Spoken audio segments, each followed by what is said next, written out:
இந்த நிகழ்ச்சியில் வரும் உரையாடல்கள் அனைத்தும் நகைச்சுவைக்காக மட்டுமே யார் மனதையும் புண்படுத்தும் நோக்கத்தில் பதிவு செய்யப்பட்டதல்ல. அதையும் மீறி உங்கள் மனதை புண்பட்டிருந்தால் I am fundamentally basically sorry. Hello மக்களே, எல்லாருக்கும் வணக்கம். அண்ட் இந்த வீடியோல அதை பத்தி பார்க்க போறோம்னா, தெரியாம பண்ண தப்புக்கு வேண்டாம் மன்னிப்பு, தெரிஞ்ச பண்ண தப்புக்கு மன்னிப்பே கிடையாதுடா. எல்லாம் புகழும் ஒருவனுக்கே, நீ நதியோடு ஓடிக்கொன்று விடு. காமெடி வீடியோன்னு சொல்லிட்டு வீடியோவை வந்து எடுத்து அதை வந்து ஒரு கண்டென்ட்டா யூஸ் பண்ணி அந்த வீடியோ போடுங்க. நீங்க வந்து நல்லா போடணும்னு நான் சொல்ல வரல, நீங்க வந்து எங்களை வந்து புகழ்ந்து போடுங்கன்னு நான் சொல்ல வரல. நான் யார சொல்றேன்னா, பின்னாடி வந்து ஒரு பாண்டா இருக்கா, அந்த பிரதருக்கு தான் நான் சொல்றேன். இது என்னோட சொத்து குட்டி. என்னடி சொல்ற? இது என்னோட சொத்து குட்டி. நீ என்ன சொல்ற?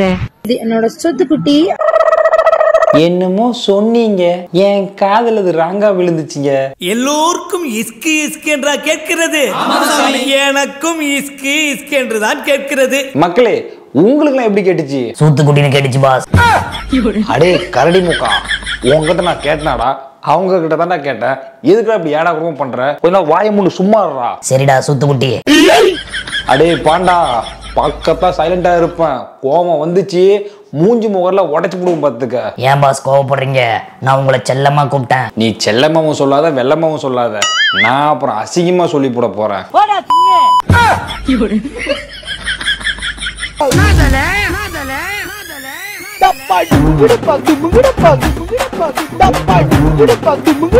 Welcome back to fun with VJ. Okay மக்களே, இன்னைக்கு வீடியோ எதை பத்தி பார்க்க போறோம்னா, ரீல்ஸ் கொடுமைகள் அதை பத்தி தான் பார்க்க போறோம். அண்ட் இன்னைக்கு வீடியோக்குள்ள போறதுக்கு முன்னாடி இன்னொரு முக்கியமான விஷயம், லாஸ்ட் வீடியோல ஒரு சின்ன வருத்தமான விஷயம் சொல்லியிருந்தேன். நம்ம டாக்டர் ஆக்டர் இருக்காரு இல்லையா, அந்த அரிசி மூட்டை அண்ணனை பத்தி ஒரு வீடியோ போட்டிருந்தோம். அந்த வீடியோக்குள்ள எல்லாமே நிறைய பாசிட்டிவ் கமெண்ட் தான் வந்திருந்தது. அந்த ஷார்ட்ஸ் கட் பண்ணி போடும்போது தான் நிறைய பேர் வந்து நெகட்டிவ் கமெண்ட் பண்ணியிருந்தாங்க அப்படின்னு சொல்லிட்டு போன வீடியோ சொல்லியிருந்தேன். அதுக்கு நிறைய பேர் எனக்கு சப்போர்ட் பண்ணி சொல்லிட்டு போறோம் ப்ரோ, நீங்க உங்க வேலையை பாருங்க அப்படின்னு சொல்லியிருந்தீங்க. எல்லாருக்குமே நன்றி. இந்த இடத்துல உங்ககிட்ட நான் ஒண்ணு கேட்டுக்கிறேன், உண்மையா டேலண்ட் யாருக்குன்னா இருக்குன்னா அவங்களுக்கு வந்து சப்போர்ட் பண்ணுங்க. அதை விட்டுட்டு கிரிஞ்சி பண்ணிட்டு இருக்காங்க பாத்தியா, அது வந்து காமெடியாக பாக்குறன்ற பேர்ல, காமெடியாக சப்போர்ட் பண்றன்ற பேர்ல வந்து நம்ம ஒரு சில பேர் சப்போர்ட் பண்றோம். அவங்க என்ன நினைச்சுக்கிறாங்க, உண்மையாவே நமக்கு வந்து பயங்கர டேலண்ட் இருக்கு அப்படின்னு நினைச்சுக்கிட்டு டேலண்ட்டை வந்து இம்ப்ரூவ் பண்ணாமலே அப்படியே போயிடுறாங்க. அதை வச்சுட்டு அப்படியே வந்து ட்ரை பண்ற பேர்ல கொஞ்ச நாள் வந்து நடிக்கிறாங்க, அப்படியே வந்து வெளியே போயிடுறாங்க. ஸோ இந்த மாதிரி விஷயங்களை பண்ணாதீங்க. நிறைய பேர் வந்து எவ்வளவோ டேலண்டோட இருக்காங்க, அவங்களெல்லாம் கூப்பிட்டு யாருமே இன்டர்வியூ பண்றது கிடையாது, அவங்களெல்லாம் வந்துட்டு சப்போர்ட் பண்றது கிடையாது. ஸோ ஒரு சில பேர் கிரிஞ்சி பண்ணிட்டு இருக்காங்க, அவங்கள தான் நம்ம வந்து கலாய்ச்சிட்டு இருக்கோம். உண்மையான டேலண்ட் இருக்கவங்களை யாருமே கலாய்க்க மாட்டாங்க. நானும் அப்படிதான். நம்ம அந்த பூமியில பிறக்கிற ஒவ்வொருத்தருக்கும் ஏதோ ஒரு டேலண்ட் இருக்கும். அப்படி டேலண்ட் இல்லாதவங்க வந்து கண்டிப்பா அதை வந்து வளர்த்துக்க முடியும். அதுக்கான வாய்ப்பு வந்து அந்த பூமியில இருக்கு. ஸோ கண்டிப்பா அதை வளர்த்துக்க ட்ரை பண்ணுமே தவிர இருக்கிறத வச்சுட்டு நான் தான் பெரிய ஆளு அப்படின்னு சொல்லிட்டு பேசவே கூடாது. ஸோ நடிப்புல வந்து பாத்தீங்கன்னா பெரிய ஆளு பயங்கரமா நடிக்கிற யாருன்னா நம்ம வந்து நடிகர் திலகத்தை சொல்லுவோம், சிவாஜி சார் சொல்லுவோம். அடுத்து பாத்தீங்கன்னா உலக நாயகனை சொல்லுவோம். உலக நாயகன் கமலஹாசன் என்ன சொல்லுவார்னா, நான் வந்துட்டு வந்து இன்னும் எதையும் கத்துக்கவே இல்லை, கத்துக்கிட்டே தான் இருக்கேன். அதாவது கற்றது கையளவு, கல்லாதது உலகளவு அப்படின்னு சொல்லுவாங்க. நமக்கு தெரியாது வந்து இந்த உலக அளவுல வந்து பெருசா இருக்கு. அதை விட்டுட்டு அந்த வந்துட்டு நான் தான் சிவாஜின்னு சொல்லிட்டு இருக்காப்புல, அவருக்கு நீங்க சப்போர்ட் பண்ணிட்டு இருக்கீங்க. எனக்கு தெரிஞ்சு நீங்க சப்போர்ட் பண்ணல, அந்த ஆளு வந்து காலி பண்றீங்க அப்படின்னு தான் நான் நினைக்கிறேன். இந்த சினிமா துறையை பொறுத்தளவுக்கு என்னோட அனுபவத்துல சொல்றேன், ஈஸியா அவ்வளவு சீக்கிரம் யாருமே பெரிய ஆளா வந்துட முடியாது. அதாவது உண்மையா திறமை வச்சு பெரிய ஆளானவங்க வந்து நிறைய பேர் இருக்காங்க. எக்ஸாம்பிளுக்கு சிவகார்த்திகேயன் அண்ணாவை சொல்லலாம், விஜய் சேதுபதியை சொல்லலாம். ஏன் நிறைய பேர் வந்துட்டு பெரிய ஆர்டிஸ்டோட பசங்களா இருப்பாங்க, பெரிய பெரிய நடிகர்களோட பசங்களா இருப்பாங்க, பெரிய பெரிய ப்ரொடியூசரோட பசங்களா இருப்பாங்க, பெரிய மியூசிக் டைரக்டரோட பசங்களா இருப்பாங்க. இருந்தாலுமே அவங்களால வந்து சினிமாவில் பெரிய அளவுக்கு வர முடியாது. ஏன்னா அவங்களுக்கு திறமை கம்மி, அவங்க இருக்கிற திறமை வந்து வளர்த்துக்க முயற்சி பண்ணவே இல்லை. ஒரு சில பேர் சொல்லியிருந்தீங்க, நடிப்பு பத்தி உனக்கு என்னடா தெரியும் டுபுக்கு அப்படின்னு சொல்லி கேட்டிருந்தீங்க. எல்லாருக்குமே இந்த விஜேவுடைய ஒரு முகத்தை தான் பார்த்துருக்கீங்க. ஐயா, என் பேர் மாணிக்கம். எனக்கு இன்னொரு பேர் இருக்கு. சினிமா ஃபீல்டுக்கு நான் வந்து பாத்தீங்கன்னா ஒரு 8-9 வருஷம் இருக்கும். அந்த சினிமா ஃபீல்டு வரதுக்கு முன்னாடியே சினிமாவுக்கு என்ன தேவை அப்படின்றத நான் வந்து நிறையவே கத்துக்கிட்டேன். ஒரு 2 வருஷத்துக்கு மேல நான் ஆக்டிங் கிளாஸ் போயிருக்கேன், ஒரு 1.5 வருஷத்துக்கு மேல நான் டான்ஸ் கிளாஸ் போயிருக்கேன், ஒரு 6 மாசத்துக்கு மேல ஸ்டண்ட், சிலம்பம், ஃபைட் கிளாஸ்லாம் வந்து போயிருக்கேன். ஸோ நிறைய விஷயங்களை கத்துக்கிட்டு தான் நான் உட்காந்துருக்கேன். நான் வந்து ஒரு படத்துல ஹீரோ ஃப்ரெண்டா பண்ணியிருக்கேன், வெட்டி பசங்க அப்படின்ற ஒரு படத்துல ஹீரோ ஃப்ரெண்டா பண்ணியிருக்கேன். ஒரு ஹாரர் மூவில வந்து நான் ஹீரோவா பண்ணியிருக்கேன். ஒரு 4-5 சீரியல் பண்ணியிருக்கேன். ஒண்ணுமே பண்ணாமலாம் அங்க வந்துட்டு நான் வாய்க்கிலேயே பேசல. சினிமாவில் சாதிக்கணும் அப்படின்னா பொறுமை ரொம்ப முக்கியம். ஸோ கண்டிப்பா நமக்கான வாய்ப்பு வரும்போது தான் நம்ம போய் நம்ம திறமையை காட்ட முடியும். அது வரைக்கும் நம்மளால முடிஞ்சதை ஒரு 4 பேர் சிரிக்க வைக்கலாம் அப்படின்னு சொல்லிட்டு தான் யூடியூப்ல நான் வந்துட்டு இந்த மாதிரியான காமெடி வீடியோஸ் பண்ணிட்டு இருக்கேன். என்ன தெரிஞ்சவங்களுக்கு கண்டிப்பா தெரியும் நான் என்ன பண்ணிட்டு இருக்கேன் அப்படின்னு சொல்லிட்டு, தெரியாதவங்க தெரிஞ்சுக்கோங்க. சரி, ஓகே மக்களே, ரொம்ப நேரமா ஓப்பனிங்லேயே வந்துட்டு அறுத்துட்டு இருக்கேன். வாங்க இன்னைக்கு வீடியோக்குள்ள போலாம்.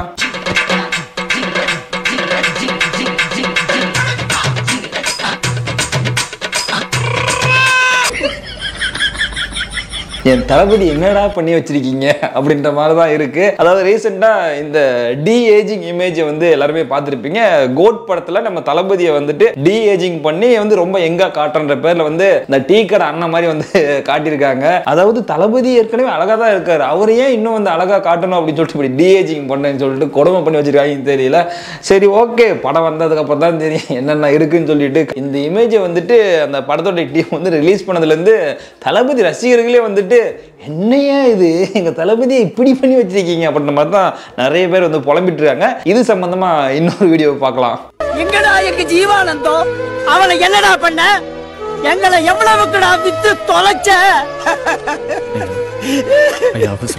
எவ்வளவுக்கு நான் வித்து தொலைச்ச ஏழை வெங்கட் பிரபு, ஏழை இப்படி பண்ற அப்படின்ற மாதிரி தான் வந்து தளபதி ரசிகர்கள்லாம் கேட்டுட்டு இருக்காங்க. மக்கள் நீங்களே சொல்லுங்க, இந்த பேஸ் வந்து உங்களுக்கு உண்மையாவே பிடிச்சிருக்கா, இல்ல தளபதியானுடைய பழைய பேஸ் இருக்கு இல்லையா அது வந்து பிடிச்சிருக்கா அப்படின்றத மறக்காம கமெண்ட் பண்ணுங்க. எனக்கு வந்துட்டு நான் ஓப்பனா சொல்றேன், இந்த டி ஏஜிங் இந்த பேஸ் வந்து எனக்கு பிடிக்கவே இல்லை. ஏன்பா எவ்வளவு அழகா இருப்ப தளபதி, அவரை போயிட்டு இப்படி டொக்காக்கி வைக்கிறேன், இப்படி ஏதோ பண்ணி வச்சிருக்கீங்க. சரி ஓகே, நம்ம அடுத்த வீடியோக்கு போலாம்பா. எல்லாம் புகழும் ஒருவன் ஒருவனுக்கே, நீ நதியோடு ஓடி கொன்று விடு. எது எது எது நதியோட ஓடி கொன்று விடா? நதியோட ஓடி போய் யாரையா கொல்றது? சரி ஓகே, நதியோடு ஓடி கொன்று விடு. அடுத்து என்ற மேலத்தில் வெற்றிகள் வேலைக்குதே என்னோடு விக்குதே. ஐயா ஒரு நிமிஷம் இருங்க, உங்களுடைய வரிகள் வந்து அப்பப்போ வாய்க்கால் அடிச்சுட்டு போயிருது, நீங்க அப்படின்னு போறீங்க. அதாவது தெளிவான அர்த்தத்தை நான் புரிஞ்சுக்கிறேன், இருங்க. உங்கள் வேர்வைக்குள் வெற்றிகள் டீ விக்குது. அடுத்து விக்குது. ஓகே, இது வரைக்கும் வந்துட்டீங்க. அடுத்து என் தோழா உன்னால் வாடா, உன்னால் முடியும். தளபதி நீதான் தங்க தலைவா, வெற்றியன் நமக்கு அழகிய தமிழ் மகன் நீதானே. ஏ தாலா பாடா, உனக்கு அழகிய நான் தான், நீதான். நன்றி வணக்கம். அண்ணா இவ்வளவு நாளா உங்களை பார்க்கவே இல்லையா, எங்கண்ணா இருந்தீங்க? எனக்கே உங்களை பார்க்கணும் போல இருக்குண்ணே. சரி, இவரை பத்தி இன்னொரு வீடியோ இருக்கு, அது அப்புறம் பார்ப்போம். இப்போ அடுத்த ஒரு வீடியோவை பார்ப்போம். லவ்வா வாய் திறந்து சொல்ல மாட்டியா? சொல்லிட்ட. எனக்கு ஐஸ்கிரீம். ஐஸ்கிரீமா வாங்கி குத்தா திண்டு ஓடுருவேன். வாங்கி குத்தா துண்டு ஓடிடுவேன். யோ சிவா, ஓட்டேரி சிவா. சுரேஷே யாழை குத்துறா. சுரேஷே ஆளு இட்டு போயிட்டா, வெட்டுறேன்டா, நான் குத்துறேன்டா, ஆளு பாவண்டா, சிஞ்சரல பண்ணிட்டா. டேய் சுரேஷே, உன்னை வெட்டாத விட மாட்டேன்டா. எனக்கு ஐஸ்கிரீமா வாங்கி குத்தா திண்டு ஓடுருவேன். நான் பண்ற வேலையெல்லாம் நீ பண்ணிட்டு இருக்க, எல்லாத்தையும் நீங்களே ட்ரோல் பண்ணா அப்ப நாங்க என்ன பண்றது? ஐஸ்கிரீம் வாங்கி குத்தா ஓடிடுவேன். நல்லா இருந்துச்சுண்ணா. அடுத்த ஒண்ணு கண்டாவோலி காசி உன்னை தேடி தேடி அஞ்சு அந்த என்ன வாட்ச்மேன் வேற கூப்பிடுறானே. வாட்ச்மேன் கூப்பிடுறானா? எதுக்கு கூப்பிடுறான் தெரியுமாடா? எனக்கு ஏதோ கூப்பிடுறான். அட்ஜஸ்ட் வண்டா இது கூப்பிடுறான். அவனை போய் நான் வச்சுக்கிறேன், உன்னையும் வச்சுக்கிறேன். அடியே திவ்யா கள்ளச்சி, என்னைக்குமே இந்த கண்டாரொளி கார்த்திக்கு நீதான், உனக்கு இந்த கண்டாரொளி கார்த்தி தான். ஓகேவா? இதை என்னைக்குமே நீ மறக்காத. 7 ஜென்மம் எடுத்தாலும் இந்த கண்டாரொளி கார்த்திக்கு நீதான், உனக்கு நான் தான். மக்களே, யார் இந்த படகவாய? இவ்வளவு நாள் என் கண்ணில் படவே இல்லை. நிறைய பேர் வந்து எனக்கு இன்ஸ்டால இவன் வீடியோ அனுப்பிச்சு ப்ரோ புதுசாக வந்திருக்கான் பாருங்க ப்ரோ அப்படின்னு சொல்லியிருந்தீங்க. இந்த படகு வாங்கினா நான் இவ்வளவு நாளாக பார்க்கவே இல்லை. ஏக்கா திவ்யாக்கா, என்னக்கா இது உனக்கு வந்த சோதனை? கார்த்தின்ட்டு நீ ஊர் உலகமெல்லாம் தேடிட்டு இருக்க. எவனோ ஒருத்த வந்து நான் தான் கண்டோலி கார்த்தியை போட்டு வாண்டடா சொல்லிட்டு இருக்கான். யார் இவரு? எக்கோ திவ்யா, மறக்காம வீடியோ பார்த்தீங்கன்னா இவன் தான் இந்த கண்டோலி கார்த்தியான்னு சொல்லிட்டு கமெண்ட்ல சொல்லிரு. எனக்கு தெரிஞ்சு இருக்க வாய்ப்பு இருக்கு, ஏன்னா 2 பேரோட வாயும் ஒரே மாதிரி வாட்டமா தான் இருக்கு. அதனால கண்டிப்பா மேட்ச் ஆக வாய்ப்பு இருக்கு. ஏன்னா திவ்யாவோட அந்த கார்த்தி போட்டோ நான் ஆல்ரெடி பார்த்துருக்கேன். ஆரப்பாளையம் கார்த்தின்னு சொல்லும் இல்லையா, அந்த கார்த்தி கொஞ்சம் வேற மாதிரி இருப்பான். இந்த படகு வாயும் வேற மாதிரி இருக்கான். ஒருவேளை வளர்ச்சி ஆயிருக்கலாம், இந்த மாதிரி கூட மாறி இருக்கலாம். ஒரு 4-5 வருஷம் கேப் இருக்கு இல்லையா? ஏக்கா பார்த்த கமெண்ட் பண்ணுக்கா. ஹாய், நான் உங்கள் கண்டாரொளி கார்த்தி. என்னையும் திவ்யாவையும் எங்க ஜோடி பொருத்தத்தை வச்சு யாரு பெஸ்டா கவிதை எழுதி கமெண்ட்ல அனுப்புறாங்களோ அவங்களுக்கு இந்த கோல்டு ரிங்கை நான் ஃப்ரீயா கொடுக்குறேன். எங்க ஜோடி பொருத்தம் எப்படின்றத வர்ணிச்சு கவிதை எழுதுறவங்களுக்கு இந்த கோல்டு ரிங். இவரு பெரிய 2004 புலிகேசி, இவரையும் அந்த உலக அழகி குட்டி நயன்தாராவையும் வர்ணிச்சு கவிதை எழுதுனா அந்த கோல்டு ரிங்கை கொடுப்பாராம். இப்படி உங்க 2 முகரையும் வர்ணிச்சு கவிதை சொல்றதுக்கு நடு கடலுக்கு போயிட்டு திமிங்கலத்தையோ இல்ல சுறாமீனையோ வாயை திறந்து அதுக்குள்ள போய் நம்மளே படுத்துக்கலாம். எங்க இந்தியா வந்திருக்க கண்டரோலி காத்தின்ட்டு வாய் கூசாம ஒவ்வொரு வீடியோலையும் சொல்லிட்டு இருக்கே. ஏய் பழைய படத்துல வர பைத்தியமே திவ்யா குட்டி நயன்தாரா, இந்த வீடியோ பத்தினா மறக்காம வந்துட்டு நீ கமெண்ட்ல சொல்ற, இல்ல நீ ஒரு வீடியோ போடுற, இந்த கார்த்தி தான் அந்த கார்த்தியா அப்படின்ட்டு நீ மறக்காம சொல்லு. இல்லைன்னா அந்த கத்திய போல் வாயினுக்கு நீயே ஒரு ரிப்ளை வீடியோவை போடு. அடுத்த வீடியோவில் இதுக்கு வந்து ரிசல்ட் எனக்கு தெரியணும். வாங்க மக்களே அடுத்த ஒரு வீடியோவை பார்க்க போலாம்.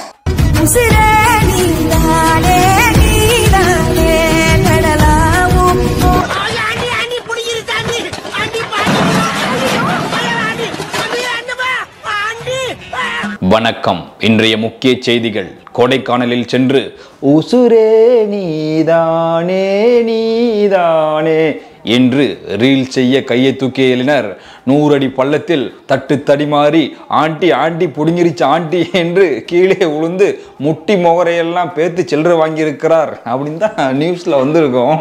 ஏண்டா இப்போதான் ரீசெண்டாக ஒரு பொண்ணு வந்துட்டு மகாராஷ்டிராவில் தான் மும்பையில் வந்துட்டு ஏதோ ஃபால்ஸில் வந்துட்டு செருப்பு எடுக்கிறச்சி செல்ஃபி எடுக்கிற அப்படின்னு சொல்லிட்டு போயிட்டு ஒரு 100 அடி பள்ளத்தில் விழுந்து செத்தே போச்சு அந்த புள்ள. அதாவது நிறைய பேர் இந்த மஞ்சுமால் பாய்ஸ் மாதிரி போயிட்டு பாறைக்கு அடியில் விழுறதும் மலை உச்சிலிருந்து விழுறதும் இப்போ நிறைய விஷயங்கள் வந்து இந்த ரீல்ஸ் மோகத்தால நடந்துட்டு இருக்குது. ஒரு இடத்துல போட்டோ எடுக்கிறோம் ரீல்ஸ் எடுக்கிறோம்னா இது நமக்கு வந்து தகுந்த இடமா, இங்க நம்ம வந்து சேஃபா இருப்போமா, அதை முதல்ல பாருங்க. வாவ் பியூட்டிஃபுல் லொகேஷன் அப்படின்னு சொல்லிட்டு எடுத்த உடனே போன பேப்பர் பேன் எடுத்து அப்படியே பின்னாடி 4 ஸ்டெப் போறது போய் குழியில விழுந்து சாவறது. ஏழை இப்படி பண்றீங்க, இல்ல ஏழை இப்படி பண்றியே கிறுக்கு மெண்டல் பயிலுலா. இதெல்லாம் சேஃபா இருங்க மக்களே. இது பாக்குறதுக்கு காமெடியா இருந்தாலும் அவன் கீழே விழுந்திருந்தா என்ன அடிபட்டு இருக்குன்றது அவனுக்கு மட்டும் தான் தெரியும். இந்த மாதிரி ரீல்ஸ் பண்றவங்களா கொஞ்சம் சேஃபா பண்ணுங்க. ரீல்ஸ் பண்ணாதீங்கன்னு சொல்ல நிறைய கிரிஞ்சா பண்ணினா தான் நமக்கும் கண்டென்ட் கிடைக்கும். கொஞ்சம் சேஃப் அண்ட் செக்யூரா பண்ணுங்க. ஓகே அடுத்து எனக்கு குட் நைட் தெரியும் மிட் நைட் தெரியும். அது என்ன ஃபர்ஸ்ட் நைட்? அது என்ன ஃபர்ஸ்ட் நைட்டா? பாத்தீங்களா பாஸ், செல்லத்துக்கு ஒண்ணுமே தெரியல. நான் போயிட்டு கத்து கொடுக்குறேன். கத்து கொடுக்குறியா? ஏய் கரடி வாயா, கத்து கொடுக்கறதுக்கு அது என்ன கராத்தாவா இல்ல கிக் பாக்ஸிங்காடா? ஃபர்ஸ்ட் நைட்ல என்னதான் கத்து கொடுப்ப? இவன் வேற ஏமா இப்படிலாம் பண்றீங்க?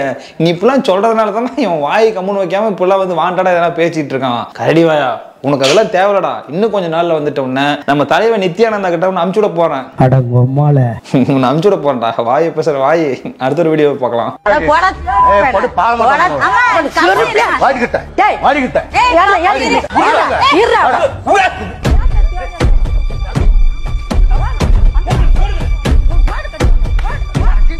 விகேசி பிரைட் அதிகமா உழைக்கும், பத்திரமா பாத்துக்கோங்க.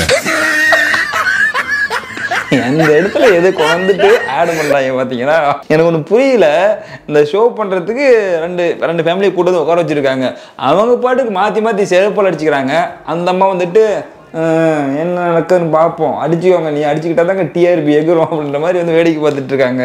இவனை பாருங்க, விகேசி பிரைட் நல்லா அடிச்சுக்கோங்க, செருப்பு பியவே பியாது. அடுத்தவன பாக்கலாம்ப்பா. தெரியாம பண்ண தப்புக்கு தான்டா மன்னிப்பு, தெரிஞ்சா பண்ண தப்புக்கு மன்னிப்பே கிடையாதுடா. பொத்தாலாக்க பொட்ட பொறுக்கி பையனா ஒளிப்பேல 2 கலெக்ஷன் வாசல தான்டா உட்காந்துருக்கேன். நீனா நானான்னு முடிவு பண்ணலாம்டா பொம்மால கொத்த வாடா. யாரு மக்களே இவன்? அடே குச்சி முட்டாய் மூக்கா, வந்து நான் மூக்க கடிச்சு 3 போட்டுரும் பாத்துக்க. எங்க பாசையா திட்டுற.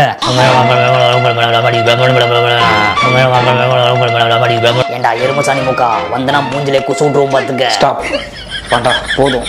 இதுக்கு வேற நீ பேசாத, என்னாலே கேட்க முடியல. என்னடா இவ்வளவு அசிங்கமா திட்டுற? அடே பாண்டா, அவன் நம்மளை பத்தி பேசலடா. அவன் ஒரு 3500 வீடியோ பார்த்துருக்கேன்.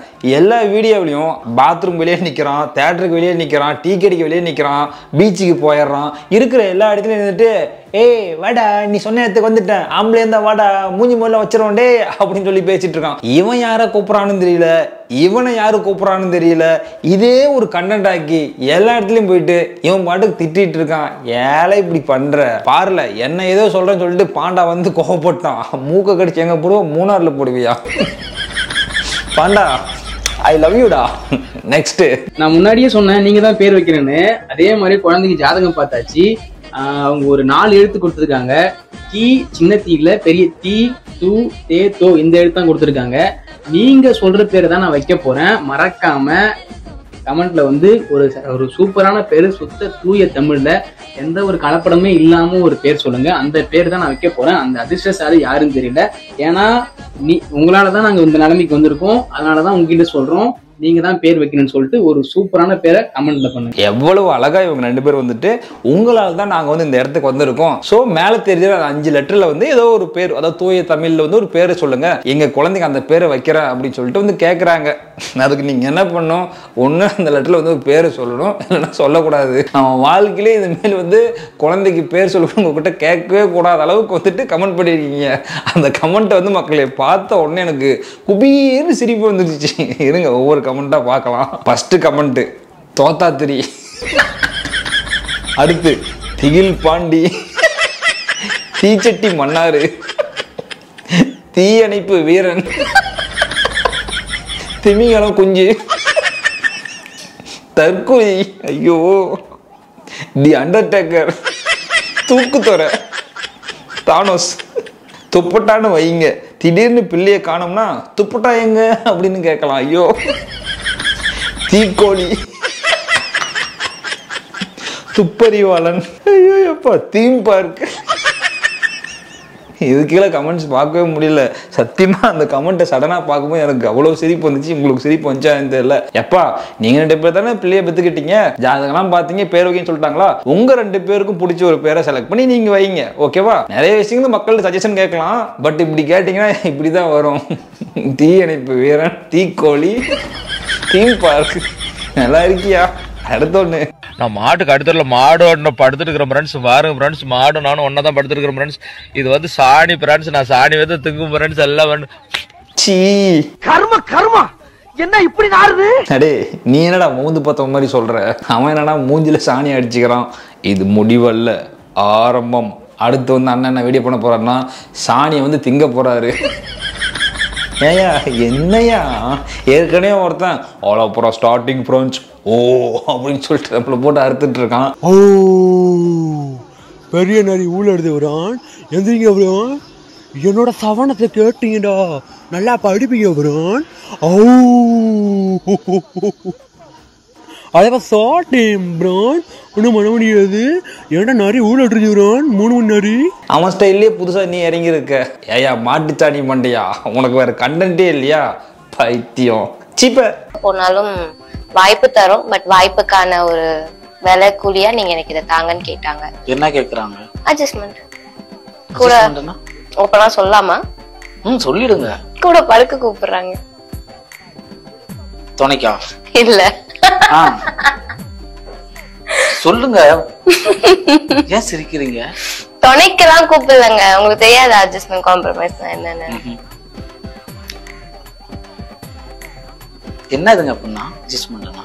போதும், இதுக்கு மேல வேணாம். கருப்பும் கொசும்புக்காரன் அப்படின்றத அங்கங்க நிரூபிக்கிறான். ஏண்டா உனக்கு தெரியாது அட்ஜஸ்ட்மெண்ட்னா? அந்த பிள்ளை தான் ஓப்பனா சொல்லுது படுக்க கூப்பிடுறாங்க அப்படின்ட்டு. துணைக்கான்னு கேட்குற, அடே காத்து கருப்பு, நீ எப்பேற்பட்டவன் எனக்கு தெரியும்டி. ஹாய் ஃப்ரெண்ட், உங்களுக்கு ஒரு கேள்வி கேட்குறேன். இந்த கேள்விக்கு நீங்கள் கரெக்டாக பதில் சொல்லிட்டீங்கன்னா நான் உங்களை நேரில் வந்து பார்த்து ஒரு நாள் செருப்பால் அடிச்சுட்டு வருவேன். ஓகேங்களா? கேள்வி கேட்குறேன். பாவாடைக்குள் என்ன இருக்கும்? இதுதான் என்னுடைய கேள்வி. கமான் டெல்மி கமான் பண்ணுங்க. பாவாடைக்குள் என்ன இருக்கும்? இப்போ கண்ணாடியை போட்டுக்கிட்டு ஒன்றும் தெரியாத பாப்பா 10 மணிக்கு போடலாம் தாப்பாங்கிற மாதிரி கேள்வியை கேட்டுட்டு இருக்க. நீ நடத்து. சரி ஓகேப்பா, அடுத்த ஒரு வீடியோ பார்க்கலாம்.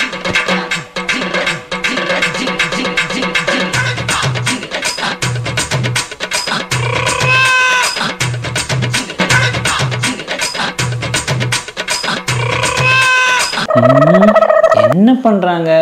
எனக்கு தெரிஞ்சு இது வந்து ஒரு விழிப்புணர்வு வீடியோவாக தான் இருக்கும் மக்களே. அதாவது வயசானவங்க, வயசு பசங்க எல்லாருமே சுற்றி இருந்து பார்க்குறாங்க. அதாவது ஒருத்தன் மூச்சு பேச்சு இல்லாமல் படுத்திருந்தா அவனுக்கு எப்படி வந்து ஃபர்ஸ்ட் எய்ட் பண்ணுறது, ஃபர்ஸ்ட் எய்ட் பண்ணுறது அப்படின்றதுக்கான ஒரு செய்முறை வீடியோன்னு நினைக்கிறேன். இருங்க என்ன பண்ணுறாங்கன்னு பார்ப்போம்.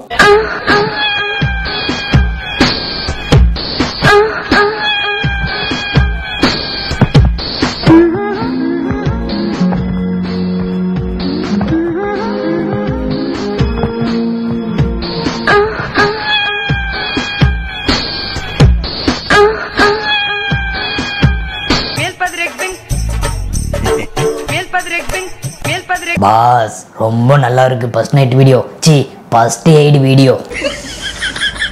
கரடி காரி துப்பிய தருடம். அடே உங்க 2 பேரையும் பார்த்துட்டு ஏதோ ஒரு விழிப்புணர்வு ஏற்படுத்துறீங்கன்னு நினைச்சேன். ஆனா அந்த வயசான பெருசுக்கு முன்னாடி இப்படி கட்டி பிடிச்சி கஷ்டமா தான் பண்ணிட்டு இருக்கீங்க. ஏன்னா டான்ஸுக்கு ஒரு வரைமுறை இல்லையாடா? ஏன்னா இப்பெல்லாம் இந்த ஆடல் பாடல் நிகழ்ச்சியிலே வந்துட்டு அப்படி ஆடக்கூடாது இப்படி ஆடக்கூடாதுன்னு நிறைய ரூல்ஸ் அண்ட் ரெகுலேஷன்லாம் கொண்டு வந்துட்டாங்க ஒரு சில இடத்துல.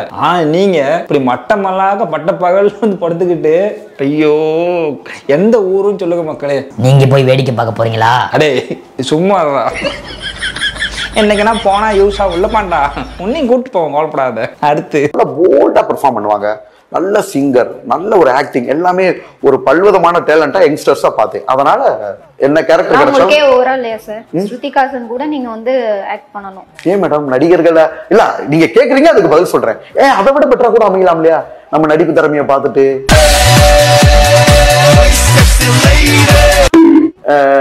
மேடம் கார்த்திக் சுப்பராஜ் சாரே இப்ப நான் இவ்வளவு ஃபேமஸ்ல 5 months பிஃபோராவே எனக்கு கால் பண்ணாங்க. நீங்க ஈஸியா ட்ரெண்ட் ஆயிருங்க சார். ஏன்னா கஷ்டப்பட்டு ஒரு நிஜமான மேடம் அது தரமா மேடம் ஒரு உண்மையை சொல்ல வரேன் மேடம். இருங்க சார் நான் பேசுறேன் சார். கஷ்டப்பட்டு ஒருத்தர் வந்து ஒரு ஆக்டரா ஒரு மூவில பண்ண முடியும்ன்ற அளவுக்கு திறமை இருந்தோம் இன்னும் கஷ்டப்பட்டுட்டு இருக்காங்க. நமக்கு ஒரு வாய்ப்பு கிடைக்கலையே, நம்ம அந்த இடத்துக்கு போகலன்னு. நீங்க ஒரு ஹீரோவுடைய சீன் எடுத்து ஈஸியா இப்படி கோமாளித்தனமா ஏதாவது பண்ணி போட்டு ஈஸியா ட்ரெண்ட் ஆயிடுவீங்க.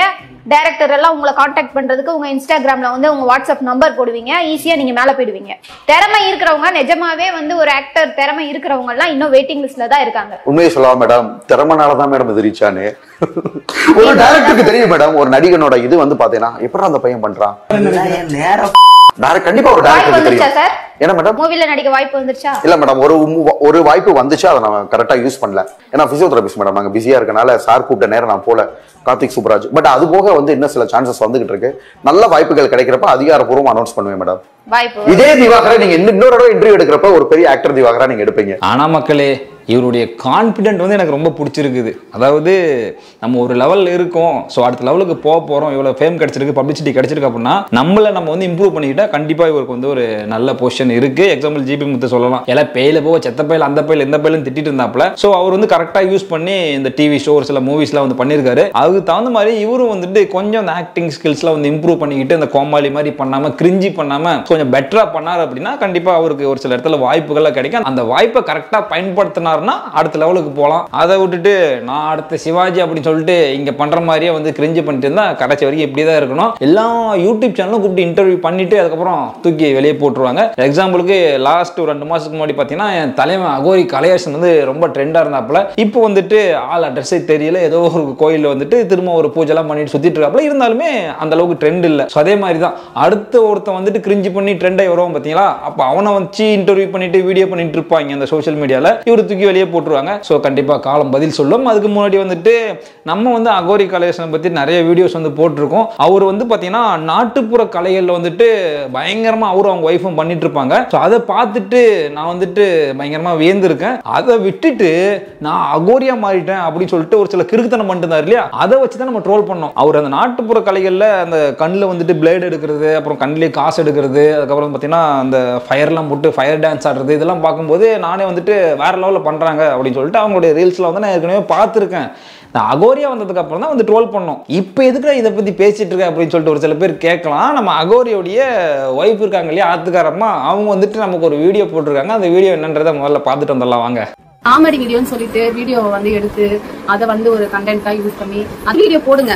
நீங்க வந்து நல்லா போடணும்னு நான் சொல்ல வரல, நீங்க வந்து எங்களை வந்து புகழ்ந்து போடுங்கன்னு நான் சொல்ல வரல. அதே மாதிரி ரொம்ப வந்து கேவலப்படுத்தி வந்து நீங்க எங்களை வந்து கேவலப்படுத்தி எங்களை அசிங்கப்படுத்தி அப்படி இப்படின்னு பேசி நீங்க அந்த காசுல வந்து ஒரு நேரம் வந்து சாப்பிடணுமா? நான் கேட்கிற கேள்வி அதான். நான் யாரு சொல்றேன்னா பின்னாடி வந்து ஒரு பாண்டா இருக்கா, அந்த பிரதருக்கு தான் நான் சொல்றேன்.